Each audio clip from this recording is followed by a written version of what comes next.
Une société hiérarchisée n'est possible que si elle repose sur la pauvreté et sur l'ignorance.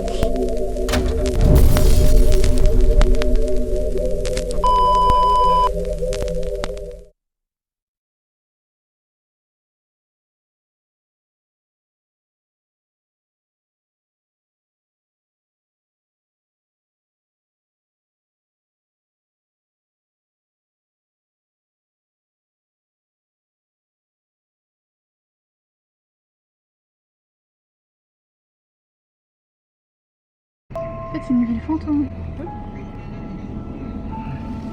C'est comme à San Francisco.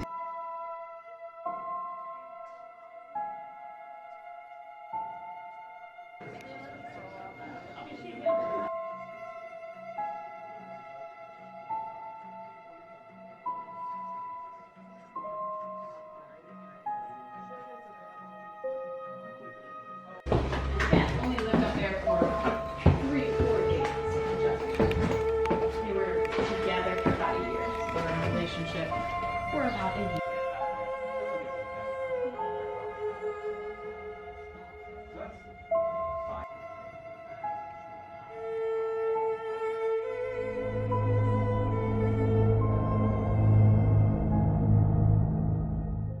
La Louisiane est un État des Sud des États-Unis. Entouré à l'ouest par le Texas, au nord par l'Arkansas, à l'est par le Mississippi et au sud par le golfe du Mexique, sa plus grande ville étant la Nouvelle-Orléans compte plus de 1 275 762 habitants. Cette ville nous a magiquement intrigués et invités à un périple plein de mysticisme que je vous laisse aujourd'hui découvrir avec moi.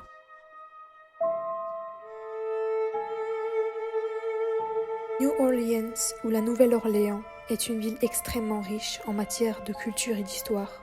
Ce qui nous a fortement étonnés était la multitude de cabinets de voyance que possédaient les rues de la ville, ainsi que l'obstination tenace des locaux pour les histoires de fantômes, légendes effroyables et démoniaques, sans oublier les nombreuses épreuves, dites malédictions, ayant frappé la ville par le passé.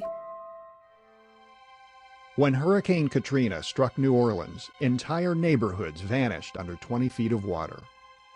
The devastation ranks as one of America's worst natural disasters, but also one of the worst man-made disasters.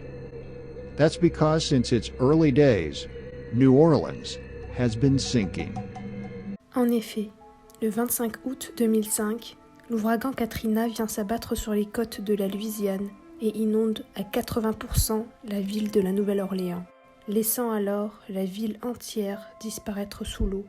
Mais ce n'est pas la première fois qu'une catastrophe s'empare de la Nouvelle-Orléans. La fièvre et maintes maladies suffoquent la ville, laissant alors plusieurs morts.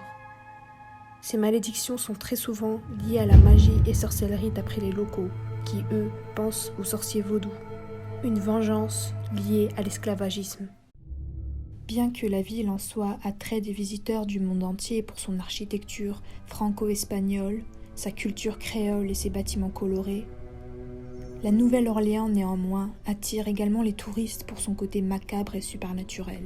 Ces maisons, les unes comme les autres, cachent toute une histoire riche en émotions, en passé lourd et ténébreux. Et c'est justement l'une d'entre elles que nous avons visitée. Cette maison n'est tout autre que la maison sur la 828 Ann Rampart Street, la maison de Zach et Addie, une tragédie macabre que la Nouvelle-Orléans collectionne parmi tant d'autres dans son histoire.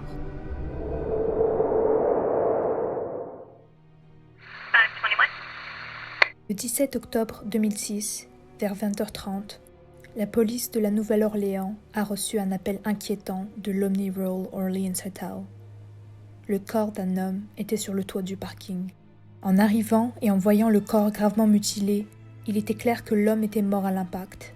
Ne sachant pas s'ils avaient un meurtre, un suicide ou un accident tragique sur les mains, les enquêteurs ont commencé par fouiller le corps pour trouver une pièce d'identité. C'est avec horreur qu'ils découvrent une lettre de confession à l'arrière de sa poche.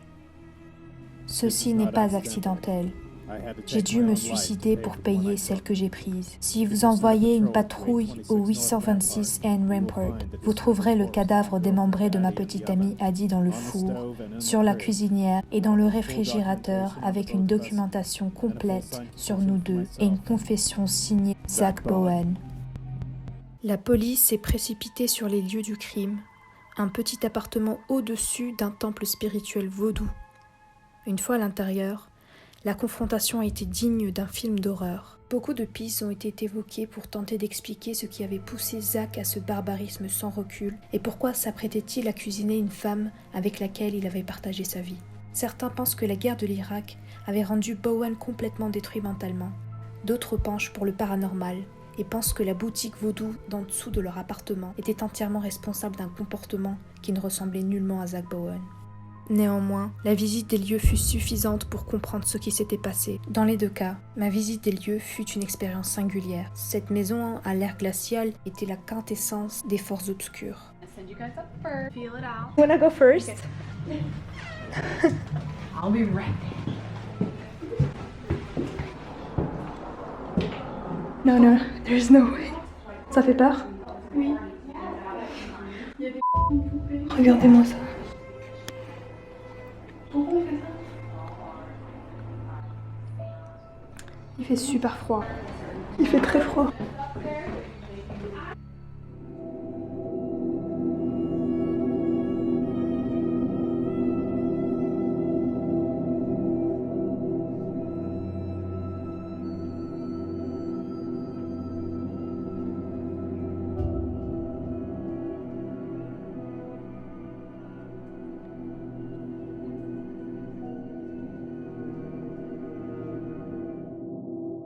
Sometimes some of these dolls do move, although I don't usually see it in person. We have the cameras that we do playback sometimes. J'avais en réalité du mal à comprendre pourquoi les lieux étaient ouverts au public, mais lorsque j'avais appris que la boutique vaudou de l'étage du bas était devenue propriétaire des lieux, tout commença à devenir plus clair. Du moins je le croyais. Le malheur des gens était-il devenu une nouvelle sorte de business ou, au contraire, une source d'énergie spirituelle?